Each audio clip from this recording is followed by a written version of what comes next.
우리 모든 성도님 분들께 주님의 평안을 빕니다. 네, 아멘. 기도해 주신 대로 고단한 선거 기간을 거쳐 새로운 정부가 출범하였습니다. 하나님께서 새롭게 뽑힌 대통령과 또 인선된 공무원들 그리고 기존에 일하던 모든 공무원들 위해 국민을 위한 지혜와 양심을 더해 주시길 기도합니다. 인사가 만사라고 하죠. 사람들은 대통령의 인사를 주목하고 있습니다. 어떤 사람을 뽑는지가 모든 일이라고 말할 정도로 하나의 메시지 중요하고 또 하나의 메시지이기 때문입니다. 예수님께서 부르신 제자들의 면면을 살펴봐도요, 그 안에 큰 메시지가 담겨 있습니다. 제자들 중에는 세리 마태도 있었고 열심당원인 시몬도 있었습니다. 당시의 세리는 이 로마 제국에 협조하는 매국노로 여겨진 직업이고요. 열심당은 이스라엘의 해방을 위해서 이 로마 제국에 저항했던 민족주의 단체였습니다. 이 같은 현실 속에서도 이념이 달랐던 둘을 예수님은 12제자의 구성원으로 부르신 것이죠. 이 마태와 시몬은 이념은 달랐지만 함께 예수님을 따르고 그 길을 걸었습니다. 성서 어디에도 둘이 다른 이념 때문에 싸웠다는 기록은 나오지 않습니다. 그들이 가진 이념보다 크신 하나님의 뜻 안에서 하나됨을 이뤄간 것입니다. 예수님께서 몸소 보여주신 사랑과 희생, 정의와 평화의 길을 함께 걸으며 서로의 생각은 다를지라도 복음 안에서의 일치를 훈련한 것입니다. 서로 다른 뜻, 다른 생각일지라도 심지어 원수일지라도 주님은 그 벽을 십자가로 허물고 화평을 이루셨지요. 교회는 그 화평을 훈련하는 장소, 그 화평을 이뤄가는 공동체입니다. 우리도 크신 하나님의 뜻 아래 그분을 따라 함께 걸으며 하나님의 화평을 이뤄가는 주님의 제자 되기를 간절히 소원합니다. 아멘. 잠시 기도하겠습니다. 주님, 이제 주님의 말씀을 나누고자 합니다. 주님의 참 복음의 진리를 바르게 잘 전할 수 있도록, 잘 들을 수 있도록 성령 하나님께서 이 자리, 이 시간 우리의 마음 가운데 역사하여 주시옵소서. 예수님의 이름으로 기도드립니다. 아멘.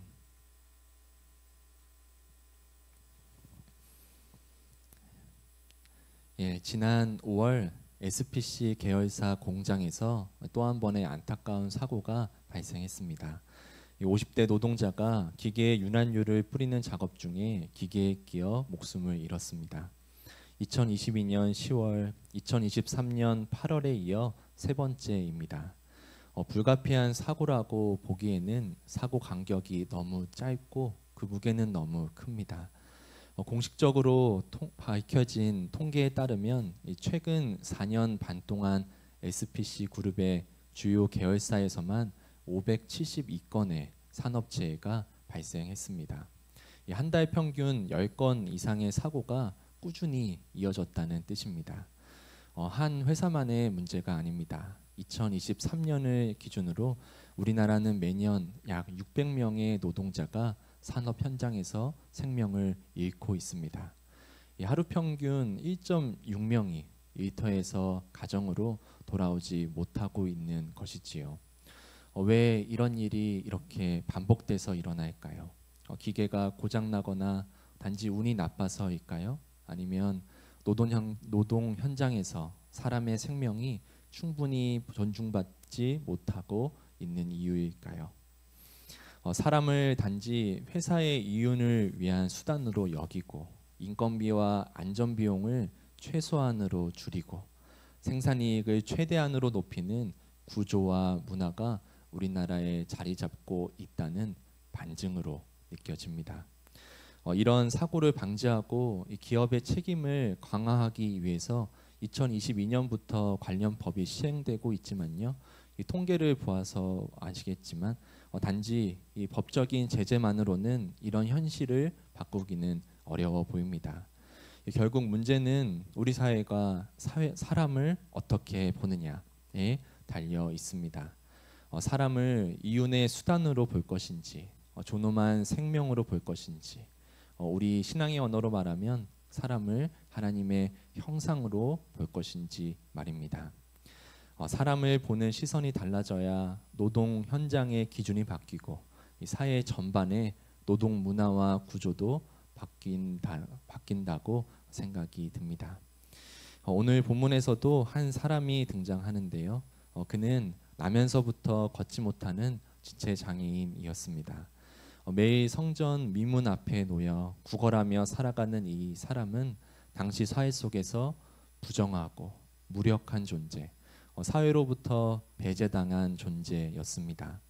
하지만 제자들은 그를 다르게 봅니다. 그 달라진 시선에서부터 하나님의 기적이 일어나는데요. 이 사건을 통해서 하나님께서 오늘 우리에게 요구하시는 시선의 전환과 기준의 변화, 우리를 통해 이루실 성령 하나님의 기적을 나눠보고자 합니다. 예루살렘 초대교회의 모습을 보여주며 사도행전 2장은 마치고 이 사도행전 3장은 베드로와 요한이 성전에 기도하러 가는 모습으로 시작합니다. 유대 지도층은 예수님을 따르는 사람들을 유대 사회에서 축출하기 위해 지역 공동체의 핵심 기관인 회당에 들어오지 못하도록 하였습니다. 이 구약의 말씀을 실천해야 하는 회당은 유대 종교 권력자들의 위선과 착취, 권력의 도구가 돼버린 것입니다. 그런데 예수님을 따르는 이들은 회당에서 쫓겨나는 신세지만 성전 출입은 가능했습니다. 회당은 지역 자치 공간이라 그들이 마음대로 할 수 있었지만요. 이 성전은 일종의 국가 공공 종교 시설이라 함부로 개인의 출입을 금지할 수 없었기 때문입니다.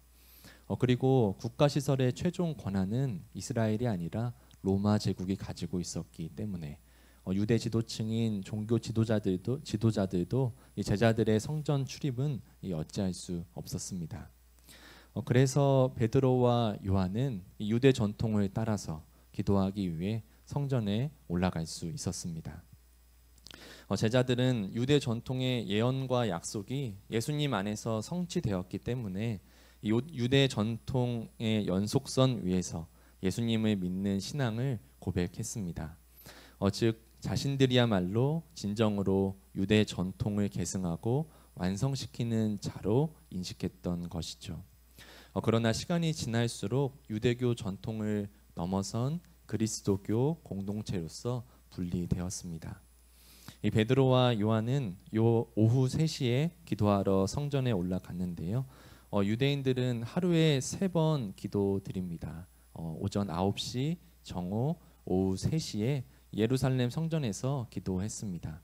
이 성전 근처에 살지 않는 유대인들은요, 근처 회당에 가서 기도하거나 또 자신이 있는 장소에서 예루살렘 성전을 향해 기도를 드렸습니다.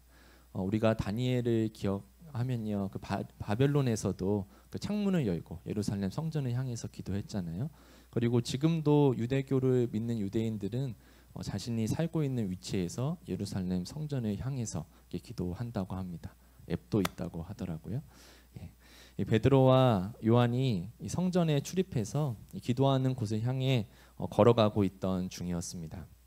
이 성전은요, 이 성전의 장소마다 들어갈 수 있는 사람이 정해져 있었는데요. 이 첫 번째는 이방인이 들어갈 수 있고요. 두 번째는 유대인 남녀가 들어갈 수 있고, 세 번째는 유대인 남성만 들어갈 수 있고, 네 번째는 지성소가 있는 장소로서 이 제사장들만 들어갈 수 있었습니다. 이 장소마다 이름이 있는데요. 말씀드린 순서대로 첫 번째는 이방인의 뜰, 그 다음에는 여인의 뜰, 그 다음에는 이스라엘의 뜰, 그 다음에는 제사장의 뜰입니다. 유대인 남녀가 들어갈 수 있는데 유대인의 뜰이 아니라 여인의 뜰이라고 부르는 이유는요. 여성의 접근이 허용된 마지막 구역이라서 여인의 뜰로 불렸습니다. 이 베드로와 요한은 유대인 남자니까요. 이스라엘의 뜰까지 들어가서 기도를 드렸겠지요. 여인의 뜰에서 이스라엘의 뜰로 들어가는 문에서 나면서부터 걷지 못하는 지체 장애인을 만나게 된 것입니다. 성서는 그 문을 아름다운 문이라 하여 미문이라 부릅니다. 그 유대인 남성 지체 장애인은 이 사람들의 도움으로 그 문 앞에 위치해 성전의 제사나 기도를 드리러 가는 이들에게 구걸하던 사람이었습니다. 이 경건한 유대인들은 자선을 베푸는 것이 신앙적인 의무였기 때문에 구걸하기에는 적합한 장소였죠. 이 날마다 사람들이 그 자리에 그 사람을 데려다 주었다고 기록되어 있는데요. 이 성전 문 앞에서 구걸하는 것만이 그에게 유일한 생존 수단으로 보입니다. 아름다운 문에 들어가지 못하고 그 문 앞에 놓인 걷지 못하는 지체 장애인, 누가는 그 상반된 모습을 우리에게 보여주고 있습니다. 사도행전 2장의 모든 사람에게 찾아오신 성령 하나님과는 다르게 성전의 출입 조건은 사람을 제한하고 있었던 것이죠. 이방인과 유대인으로, 유대인 남성과 여성으로, 신체적으로 온전한 남자 유대인과 제사장으로 말입니다. 구약 율법을 읽어보면요, 이런 신체적 결함을 가진 이들은 성소 출입을 제한했습니다. 이런 율법이 시간이 지나면서 확대돼서 적용되어서 오늘 본문처럼 걷지 못하는 지체 장애인, 이런 신체적 결함을 가진 사람은 이스라엘의 뜰 이상은 들어가지 못했던 것이죠. 그 근거가 되는 말씀 구절을 제가 하나 읽어보겠습니다. 레위기 21장 21절에서 23절 말씀입니다. 주님께서 모세에게 명하신 말씀입니다. 제사장 아론의 자손 중에 이와 같은 신체적 결함이 있는 자는 나에게 나와서 제물을 드리지 못한다. 이런 자는 제사장이 먹는 거룩한 음식은 먹을 수 있으나 그에게는 신체적 결함이 있으므로 성소의 휘장이나 번제단에 가까이 가서는 안 된다. 그가 내 성소를 더럽힐 수 없는 것은 그 성소를 거룩하게 하는 자가 바로 나 여호와이기 때문이다. 아니, 어떻게 다른 이유도 아니고 신체적 결함을 거룩함과 더러움의 기준으로 하나님께서는 말씀하고 계시는 것일까요? 신체적 결함은 자신의 의도나 잘못도 아닌데 말이죠. 지금의 기준으로 본다면 명백한 차별과 또 배제로 보입니다. 그래서 더욱 구약 율법에서 말하는 거룩의 기준이 무엇을 함의하는지 바르게 이해해야 합니다. 결론부터 말씀드리면 신체적 결함의 기준은 상징적으로 인간의 부정함을 나타낸 것입니다. 그래서 하나님께 제물을 드릴 때도 흠이 없는 것으로 드려야 했고요. 또 제사 드리는 제사장도 신체적 온전함이 요구되었습니다. 이 고대 근동에서는 신체적 결함을 신의 저주를 받은 사람이거나 아니면 부정함의 징표로서 보았기 때문입니다. 하나님은 시대를 초월하시는 완전하신 분이시지만 사람은 특정한 시대와 사회 속에 살아가는 유한한 존재이기 때문에 이 사람이 이해할 수 있는 방식으로서 하나님께서는 자신의 뜻을 알려주신 것입니다. 신체적 결함을 거룩함의 기준으로 삼은 것뿐 아니라 이런 다른 내용의 주제 말씀들도 많습니다. 고대 시대에 노예 제도를 이렇게 인정한다거나 피를 부정하다고 말하는 것이나 이 남성 중심의 가부장적 구조나 전쟁과 정복 중심의 세계관 등 지금 기준으로 보면 절대로 받아들일 수 없는 것들이지만요. 당시의 세계관, 문화, 관습, 사회 구조 속에서 하나님은 인간에게 말씀하신 것입니다. 하지만 이런 인간의 한계 속에서도 하나님은 완전한 그분의 뜻을 이뤄 가십니다. 예를 들어 예수님의 부활 소식을 여성의 입을 통해 처음 전하게 하신다거나 아니면 전쟁과 정복이 아니라 원수를 사랑하라고 말씀하신 예수님의 말씀처럼 말이죠. 하나님의 말씀은 시대적 한계 속에 기록되었지만 하나님은 시대적 한계를 극복하고 초월하시는 분입니다.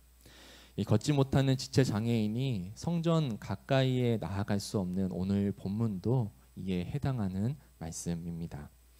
하나님께 나아가는 아름다운 문이었지만 걷지 못하는 지체 장애인은 거룩하지 못한 부정한 존재여서 들어갈 수 없었습니다. 이 성전에 기도하기 위해 아름다운 문을 지나 들어가려던 베드로와 요한에게도 그 지체 장애인은 구걸하였습니다.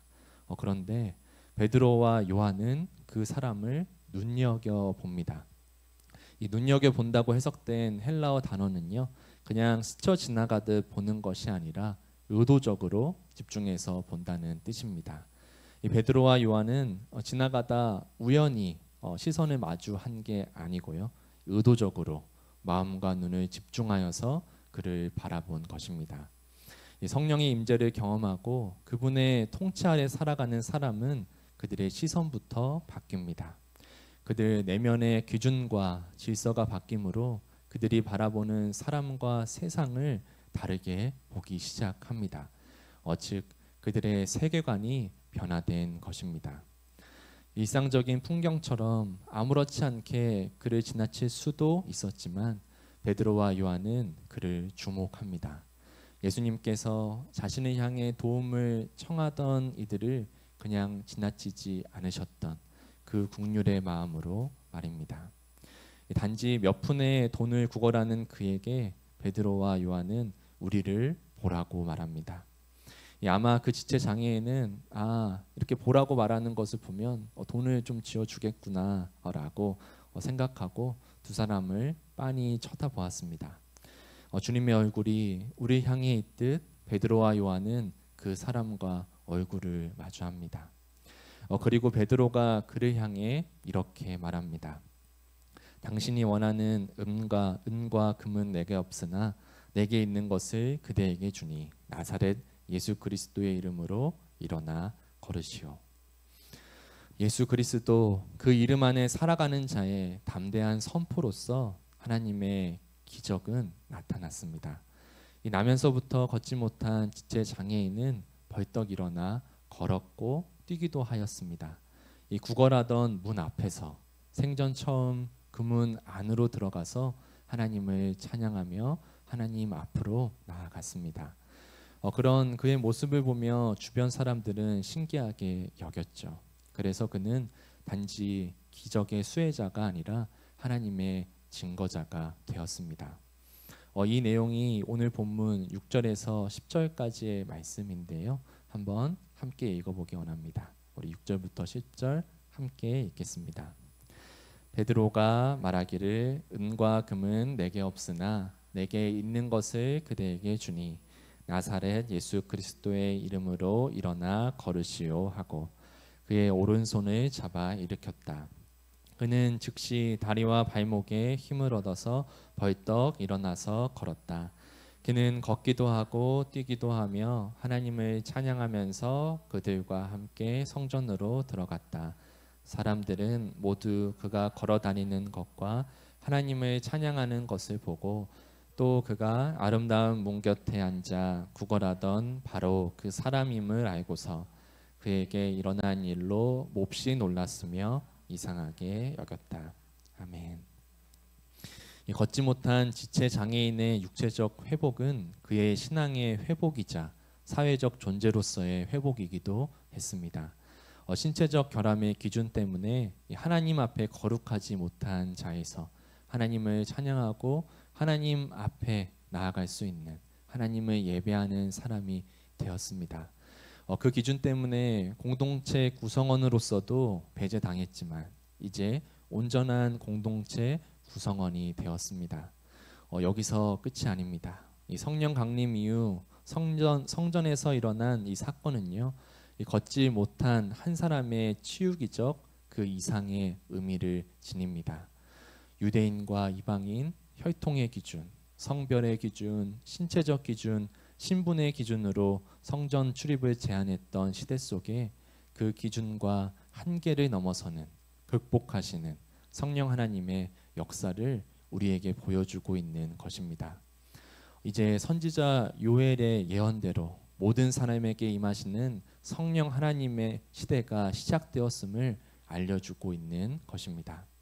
이 사도행전 2장에서 이미 베드로는 요엘 선지자의 예언을 인용하여서 성령의 역사를 설교하였지요. 그 성령의 기적이, 그 성령의 역사가 바로 사도행전 3장에서 성전 미문에서 그 한 사람의 기적으로서 나타난 것입니다. 사도행전 2장 16절에서 18절 말씀인데요. 우리 이 말씀도 우리 함께 읽어보기 원합니다. 이 일은 하나님께서 예언자 요엘을 시켜서 말씀하신 대로 된 것입니다. 하나님께서 말씀하신다. 마지막 날에 나는 내 영을 모든 사람에게 부어주겠다. 너희 자녀들은 예언을 하고 너희 청년들은 환상을 보고 너희 노인들은 꿈을 꿀 것이다. 그날에 나는 내 영을 내 남녀 종들에게도 부어주겠으니 그들도 예언을 할 것이다. 아멘. 이 요엘 선지자의 예언을 찬양 가사로 해서 이렇게 부르는 우리 CCM이 있죠. 우리 마지막 날에란 찬양인데요. 다 아시죠? 자녀들은 예언할 것이요. 부르진 않을게요. 청년들은 환상을 보고 예. 아비드는 꿈을 꾸리라. 주의 영 임하면. 이렇게 저 이 찬양 정말 수도 없이 불렀지만 저는 그 말씀에 담긴 그 의미와 도전을 제대로 알지 못했습니다. 자녀들은 예언할 수 없었던 사람들이었죠. 이 부모의 재산처럼 여겨져서 자기 삶을 주체적으로 살아갈 수도 없었고 공적인 영역에서 어떤 역할도 주어지지 못했던 존재였잖아요.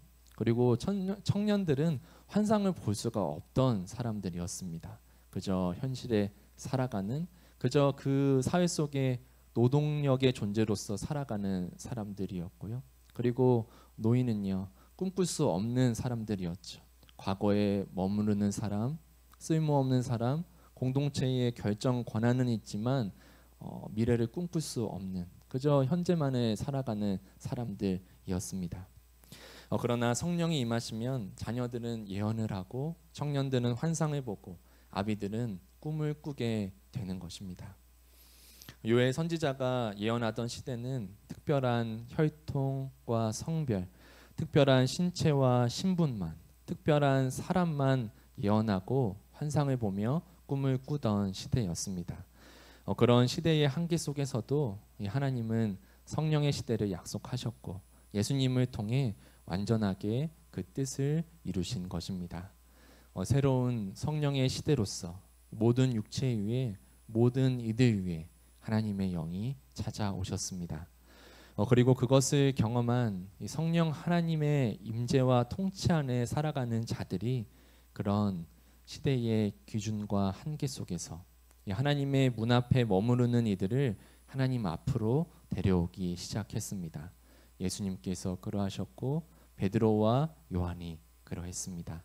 그리고 오늘 우리에게도 이 찬양은, 이 말씀은 그런 성령 하나님의 뜻을 이뤄가라고 우리 향해 도전하고 있는 것입니다. 오늘 우리가 살아가는 현실과 시대 속에는 어떤 조건과 기준이 하나님의 문 앞에 사람들을 들어오지 못하게 하고 있을까요? 성령 하나님은 우리 시선을 예수님의 시선으로 변화시킵니다. 우리를 구원하기 위해 자기 자신을 내어주신 국률의 시선으로 말입니다.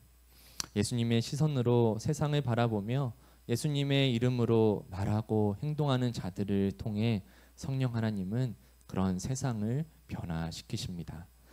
오늘 하나님의 문 앞에, 오늘 우리 신앙 기준의 문 앞에 절대로 들어올 수 없는 사람들, 우리가 눈길조차 보내지 않는 사람들은 누구입니까?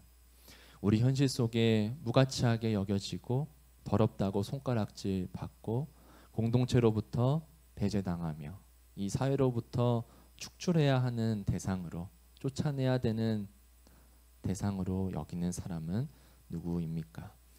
어쩌면 그 옛날 그 시대보다 오늘 이 시대가 더 많은 그런 차별과 조건이 많은 때라고 느껴집니다.